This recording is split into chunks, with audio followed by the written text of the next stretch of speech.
Hello and welcome to Behind the Story. I'm your host, Eli Sherman. I'm joined this week by my co-host, Dan McGowan of the Boston Globe. And our guest is the one and only Ian Donnis, a longtime political reporter with the Public's Radio and Rhode Island PBS. Ian, welcome to the show. Happy to be here, Eli. So we're excited to have you on. Everyone's getting back to school, into the mix of things after a long summer. And of course, people's minds are going to 2026 in the political world because we have a big statewide election going on for governor. And we wanted to talk to you a little bit about how that race is shaping up.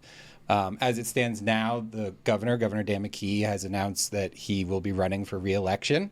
And mistake me if I'm wrong, he's the only person who has officially announced for the race. That's right. But there are others in the wings. And I thought to start, we could focus a little bit on the governor, Ian. And you, of course, are a political watchdog. You are very clued in on what's going on. He's had some, we'll say, poor public polling numbers as of late. What does the governor need to do starting now to really position himself to be in a good place to hold on to his office into 2027? Well, Governor McKee needs to identify his voters. As you said, we don't know what the final composition of the Democratic primary field is going to be. Are there going to be, it's unlikely there will just be two candidates. House Speaker Joe Shekarchi might get in. He has a boatload of money, almost $4 million in his campaign account. I don't think Peter Nerono, the Attorney General, will get in. He seems kind of in a similar lane as Helena Foulkes, but Helena Foulkes has been a candidate in waiting for a long time, and she has a lot of resources. On paper, it doesn't look very good for Governor McKee. As you say, poll ratings have been down for him. His fundraising is lagging. There's the hangover of the Washington Bridge. But he has shown an uncanny knack for winning elections. And he can't be ruled out at this point, even if on paper it looks like he has a very difficult road. I think perhaps the most advantageous circumstance for him would be a multi-candidate field with more than two people, and which the dynamics are more complicated, and maybe the unions won't go all out for him like they did in 2022, but maybe they won't strongly support any of the other candidates. So I think there is a potential lane for Dan McKee, as unlikely as that may seem. And if he were to win, he would wind up being governor if he served out a second term for a period of 10 years since he's picked up part of Gina Raimondo's final term in office. That's right. And so what do you think? You mentioned the Washington Bridge. A lot of people associate that infrastructure failure with his leadership, even if fair or not. What do you need to do as a candidate right now to sort of build up your, faith in voters for you and really get that support you need to win, especially if it is a three-way race and maybe you don't need a plurality, but you can, or a majority, you can win with some splitting of votes? Well, you can basically do two things. You can elevate yourself, or you can try and drag down your opponents. And I suspect Governor McKee's campaign will try and do both. I think it'll be very difficult to change the narrative on the Washington Bridge, but he will remind voters at every turn that he was not governor when these problems started and he inherited the bridge. That's a tough argument because we've all been stuck in traffic on the bridge, and that issue is kind of baked in. But Helena Foulkes, as we know, was the longtime executive with CVS. CVS faces a federal civil lawsuit over opioids. The governor's people have suggested that this will be a big issue. And if they can muddy up Helena Foulkes and raise questions about her competence and her experience as a corporate executive, I think that'll be part of the fusillade of fur that is flying next year. We expect some fists to be flying in this one, I think. Indeed. Yeah, and that's what I wanted to ask you about. So, Ian, we were talking off air. You've been a reporter in Rhode Island since the late 1999, right? So this will be your seventh governor's race that you've covered. And I've covered fewer than seven, but it feels to me like what we're shaping up for heading into next year, especially between Dan McKee and Helena Foulkes. Forget for a second Joe Shekarchi getting in the race. As negative a campaign as you can imagine. So on one side, Dan McKee is going to be trying to really bring down Helena Foulkes on the CVS issue, opioids. You're going to hear her linked as a drug dealer, things like that. And then on the flip side, Helena Folks's way of running this campaign is going to be to probably prop herself up, but also to basically suggest that the voters of Rhode Island elected an incompetent person as the governor. I'm curious, from your experience, is there anything you can remember in previous governor's races where things have gotten this ugly, and kind of what it means for the psyche of Rhode Island? Yeah, that's a great question, Dan. I think you're right to suggest this will be an unremittingly negative governor's race. And you get these memories on Facebook, and I had one recently of one when Gina Raimondo, when she first ran in 2014, portraying Angel Taveras as leading a crime-ridden city, and there was a lot of hyperbole going on there, kind of typical of campaigns. You remember that. But that was more of a snapshot than a persistent theme. Yeah. And remember, she ended up running an ad that also was, Angel's a nice guy, but he's not ready for the job. So she had to kind of come back and do that. Exactly. And I don't think we're going to see any of that kind of happier message in this campaign. You're right. There have been a lot of campaigns, and everyone's different. I mean, back in 2010, John Robitaille was closing fast, a former aide to Governor Carcieri, who had never held elective office, and had the election gone on a little bit longer, he probably would have won. But I think this is going to be a very negative race, and that might be part of the strategy of Governor McKee's people, that would suppress turnout, and maybe that would work to McKee's advantage. Do you think it's going to send a bad message? I think a lot of people behind the scenes say to me, I'm sure they say this to you too, what does it say about potentially attacking the biggest company in the state of Rhode Island, CVS? Do you think that's going to potentially, could it even have CVS thinking about moving and those kind of things? That's hard to say, but we're still all waiting and watching to see what Hasbro does. I think the general belief is that Hasbro is unlikely to stay in Rhode Island. That could be another issue that is used against Governor McKee, even though broader trends explain the responsibility for that. But no, that is a delicate issue. We do have very few large corporations based in Rhode Island, and that's kind of a tightrope that Governor McKee's campaign is going to have to walk. I wonder, Ian, we talked about some of these other potential candidates, Peter Nerono, the Attorney General, and House Speaker Joe Shekarchi. Secretary of State Greg Amore has said he will not be running, although he was flirting with it earlier on. What is the timeline here? We think about the primary election for Democrats and Republicans is about a year out. And so when do these other potential candidates need to announce, and what are the reasons behind that timing? Sure. I wouldn't be surprised if Helena Folks announces sometime in the near future. I don't have inside details on this, but I wouldn't be surprised if it happened next week or the week after. Could even go a little bit longer than that. But she kind of delayed in getting into the race in 2022. That's right. I think there's a consensus that had she gotten in sooner and been a little more aggressive in the style of Republican candidate Ashley Kalus, she might have beat Dan McKee in 2022. House Speaker Joe Shekarchi, as Dan has pointed out in his column, just kind of loves being this Hamlet-type figure who is waxing and, I have no timeline, I don't have to make a decision now.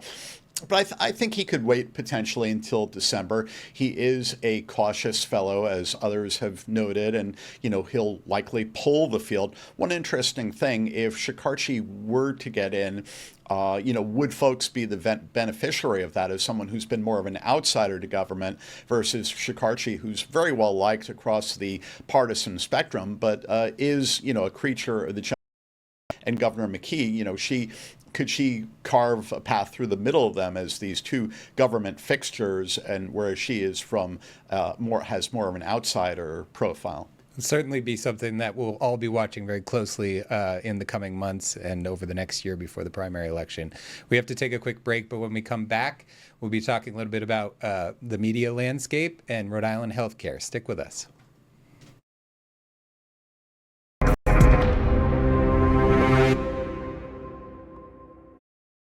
Welcome back to Behind the Story. I'm your host, Eli Sherman, joined today by my co-host, Dan McGowan of the Boston Globe, and our guest this week is longtime political reporter for the Public's Radio and Rhode Island PBS, Ian Donnis. We just ended our first segment talking about some statewide politics, the governor's race coming up in next year, but I want to switch gears a little bit and talk about the news Ian, Rhode Island PBS and the Public's Radio merged last year to create one sort of public media body. But there have been some changes both on the national level and at the local level in recent months. And so I was hoping you could explain to us, just sort of take us behind the scenes a little bit as to what's going on locally, but also sort of the future of public media, especially with the aggressive tactics taken by the Trump administrations to make some cuts to NPR and its affiliates. Sure. At the behest of President Trump, the GOP majority in Congress clawed back a lot of money for public media in the U.S., both PBS and NPR.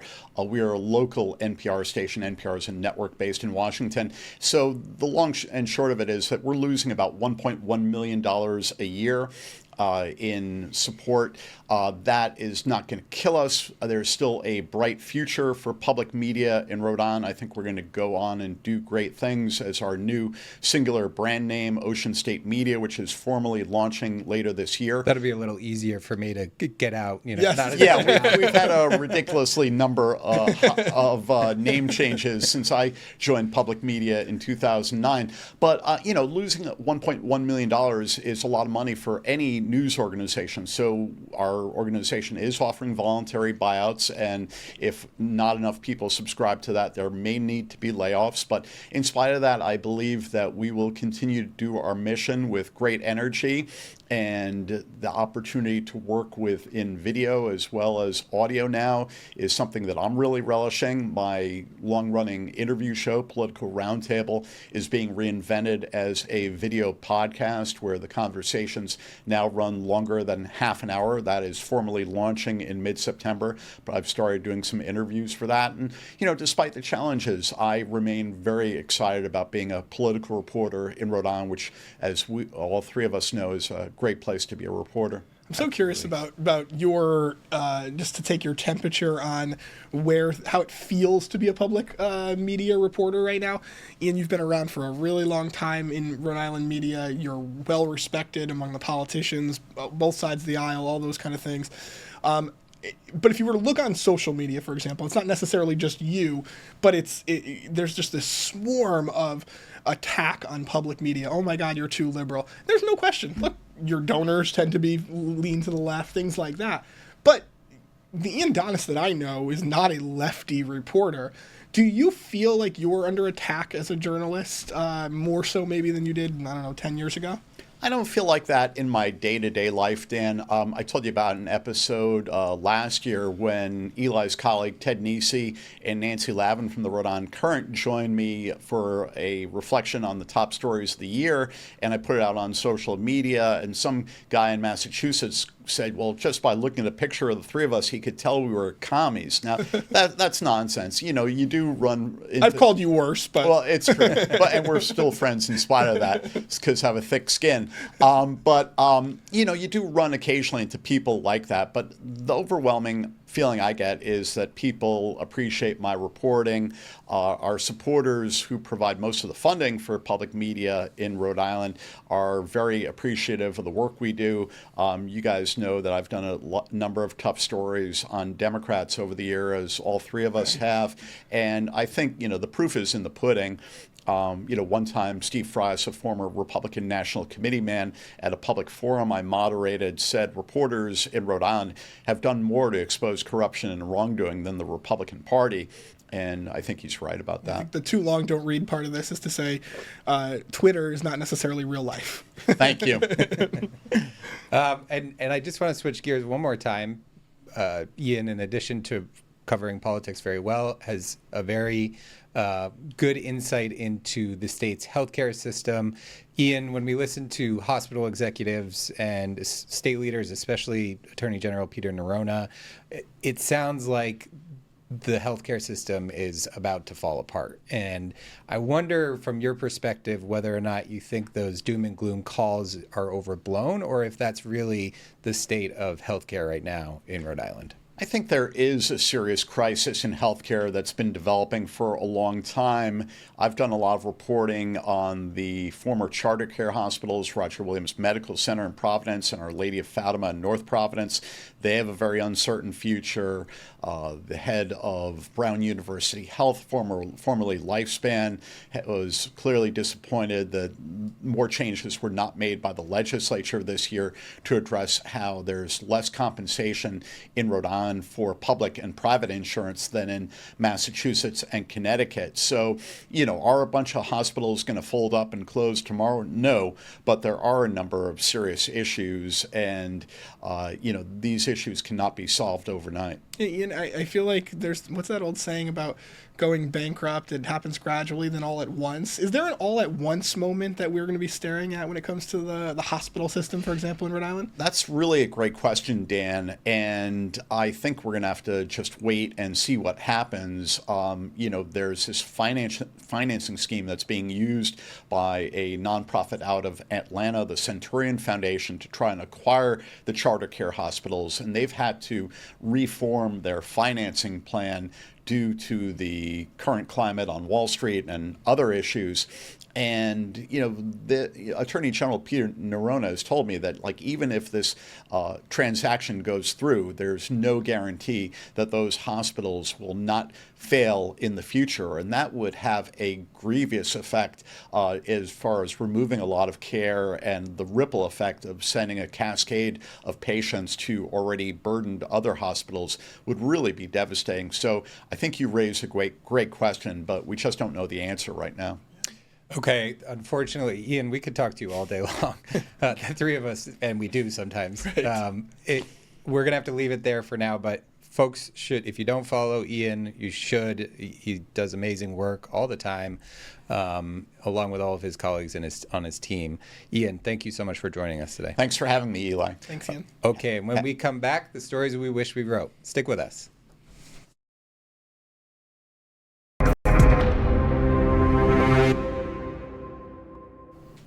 Welcome back to Behind the Story. I'm Eli Sherman, joined by my co-host Dan McGowan.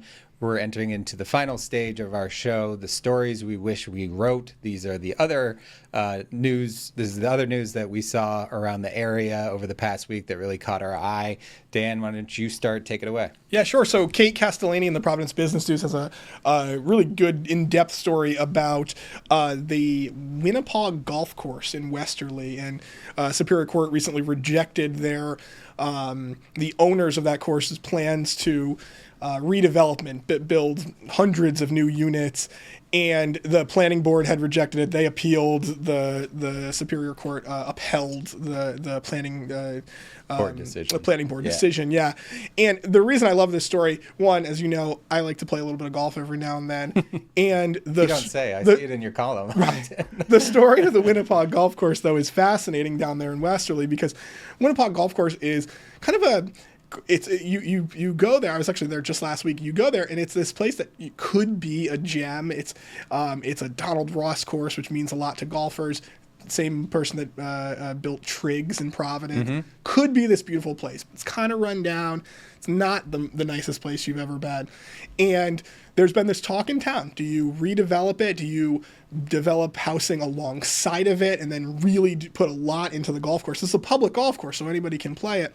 Or do you scrap the golf course completely and build hundreds and hundreds of new units? That's what these folks wanted to do, the developers.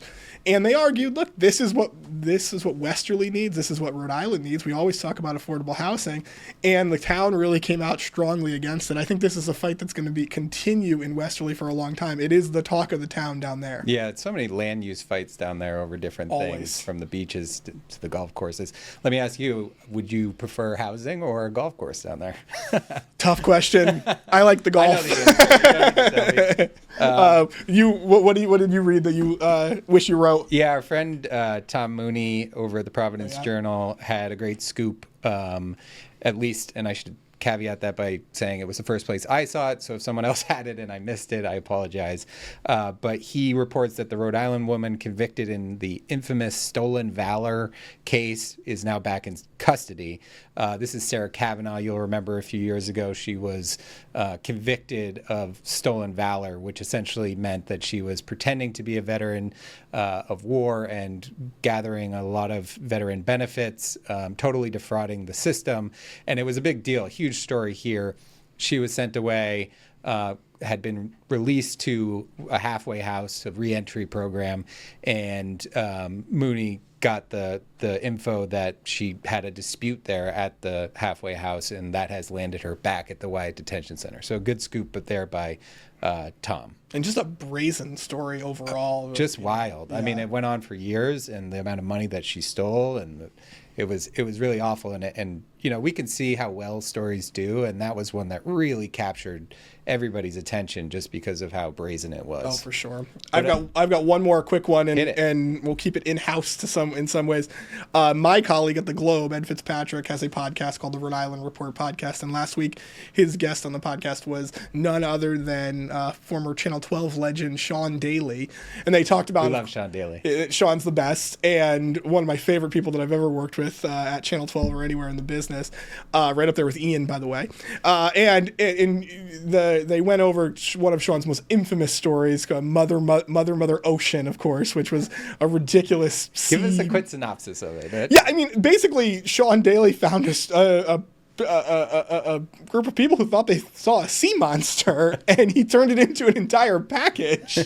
And the quotes in it are phenomenal. It's got all kinds of views on YouTube and all kinds of things like that. But Sean, beyond that, was a legendary reporter, was as good of a TV reporter as there is in the business. And the podcast is really worth your time. Yeah, it was almost like one of those summer stories where you just sort of were out at the beach looking for something because it's nice and you want to be at the beach maybe. And this story has now just got tremendous views on YouTube still so many years back that have gone by. And I love that conversation with Ed. I'm going to just do one quick shout out here to the Fall River Herald News, Emily Sherney and Dan Medeiros. They sort of tag teamed a story about Christopher Sylvia, who ended his run for the Fall River mayor, and he had all these reasons, but they sort of tag teamed it. And Dan did a secondary story about what happens to his campaign money. I love those stories, by the way. They did a great job with that. All right. That's all the time that we have, unfortunately. If you want this or any other episode, you can find it on our website, WPRI.com, or on YouTube. You can also download it as a podcast wherever you get your podcasts. And next week we'll have a new guest on. But for now, for Dan McGowan, I'm Eli Sherman. Thank you for watching Behind the Story.